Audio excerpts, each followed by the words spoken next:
وبرکاتہ۔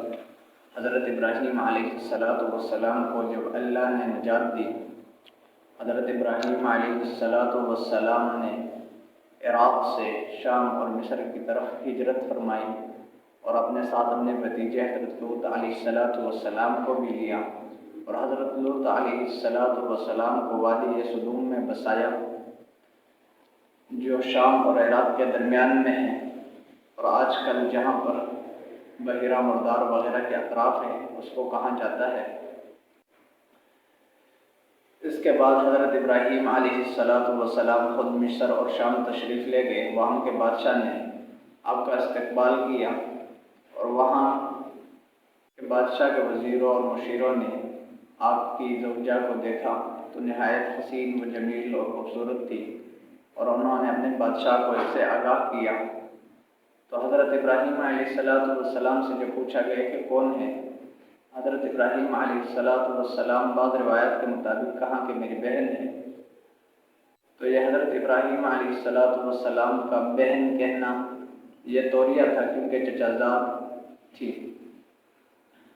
پھر جب حضرت سارہ علیہ السلام کی وجہ سے مصر کے بادشاہ پر ہلاکت ظاہر ہوئی تو اس نے اپنے آپ کو اس سے بری کر دیا، اور حضرت ابراہیم علیہ السلام سے فرمایا، حضرت ابراہیم علیہ السلام سے عرض کی کہ اس کو لے جائے۔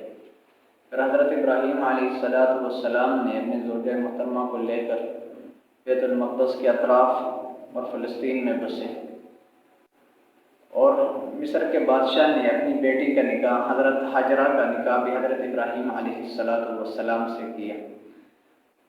حضرت ہاجرہ کو بعض روایات کے مطابق ان کو لونڈی کہا گیا کہ حضرت ابراہیم علیہ السلام کی لونڈی ہے۔ تو ان روایاتوں کی تطبیق یوں ہو سکتی ہے کہ جو دوسری بیوی ہوتی تھی اس وقت تو وہ پہلی بیوی کی خادمہ ہوا کرتی تھی، تو اس اعتبار سے بعض راویوں نے ان کو لونڈی کہا۔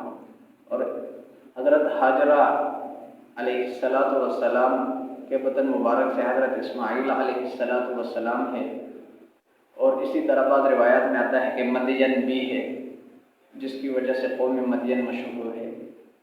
اور حضرت سارہ علیہ السلام کے بطن مبارک سے حضرت اسحاق علیہ السلام ہے، جو بڑھاپے میں آپ کو عطا کیا گیا۔ السلام۔